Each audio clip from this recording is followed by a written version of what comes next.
Welcome back to the Christian View. We're talking about the American man and if we're losing our American man. And right now we're going to discuss the rise in stay-at-home dadly. In 1989, there was reported 1.1 million stay-at-home dads, and it's up to over 2 million today in today's society. What do you think is happening to, and why this big shift in stay-at-home dads? I think that it's because there's been a shift in the way we see family, the way that family dynamics are now set up, the way that the expectations of the role of men. And I think that people now, we have just a total difference because not only are we adding in factors such as traditional marriage, we have to bring in where we have people that are in alternative lifestyles that have raising children. We have single dads raising kids, and even though with people that are married, 2 men that are married, one of them is staying home raising the kids. So you have a whole we've gotten so far from God's design that we're dealing in the chaos. Yes, we are, right.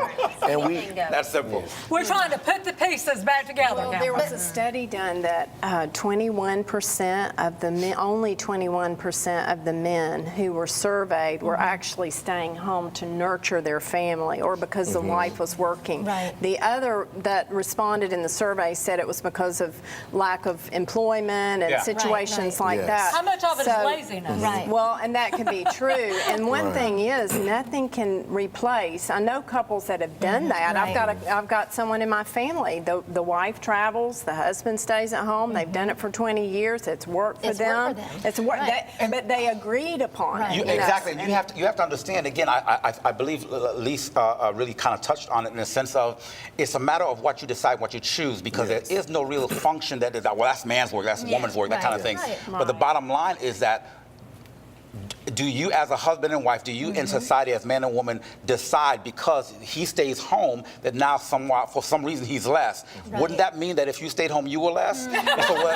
So we end up, we have to really define what these things mean, and we also have to understand that strategically, demonically, that's how the system is set up. If you are going to propel women above men, then they can't find the ways of actually taking care of their families. They have to stay home and take care of their children. And that's a commendable thing more than anything else. And I think that because of the way of the flesh, yes, I think some of it comes into being because if you give the flesh the right to just stay at home, be on the couch, when the flesh will want to stay home and be on the couch. But then you label them lazy for something that they didn't actually do themselves. Today's masculinity pretty much being put into question because even where you were going with that, when I was reading a study, there's a lot, when we think about careers, most of the careers out that are offered in America now that pay good money are geared toward areas where women traditionally would work, such as being a nurse. And there was an article that said men don't want to be nurses, you know, but when you look at the level of careers and the shift in the job market,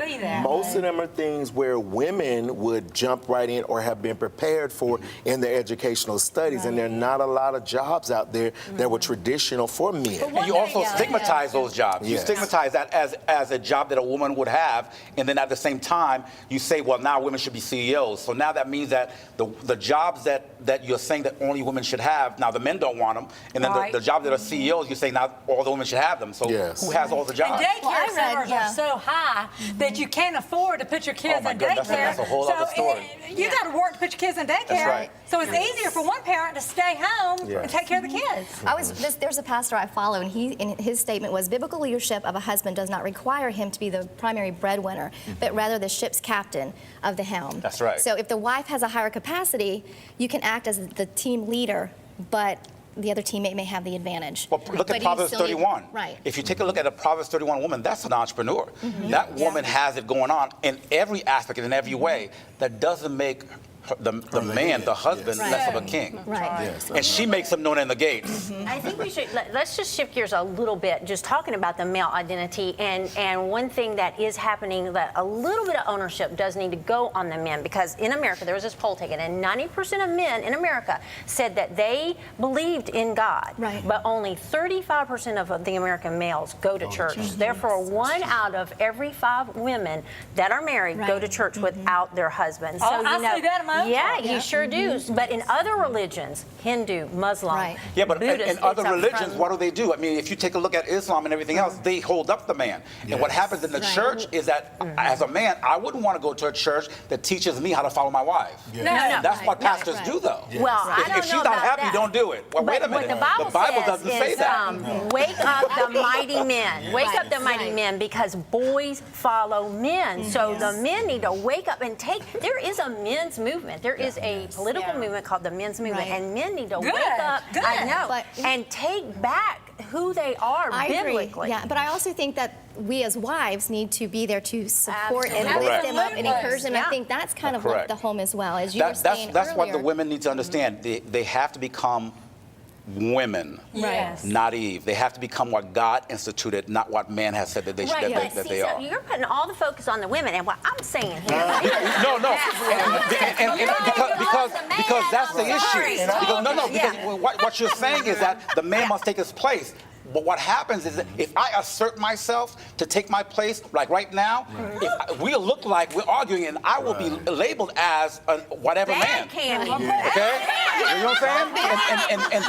And that's what the issue is. As a Right. man, you can't assert yourself because the minute that you do, you are labeled as It's something. sexual harassment, and it it's takes anything else that the could go wrong right woman. here. The Bible says no, exactly. Because the Bible says See, I through don't your think quietness. No. You shall lead your husband. You shall. We understand, like, Our it's each all in the role, teaching. right. Yes. And like me being a father with two you. daughters, I teach my girls, yes, they're strong women, but I have to teach them they have to be strong enough to allow their husbands or Exactly. significant Right. others to lead Yes. them. To open And us. that's Open where the it goes door for into the them. teaching, yes. Relief is coming. Right. You And don't we have need to to do be, this long. and it's okay. It's Yes. okay for me to be the woman and my husband to be the Yes, husband. It's it is. okay. Well, thank you guys for tuning in. We'll be right back, and we're going to continue talking about the American man and if we're losing him or if we're going to find him. Stay tuned.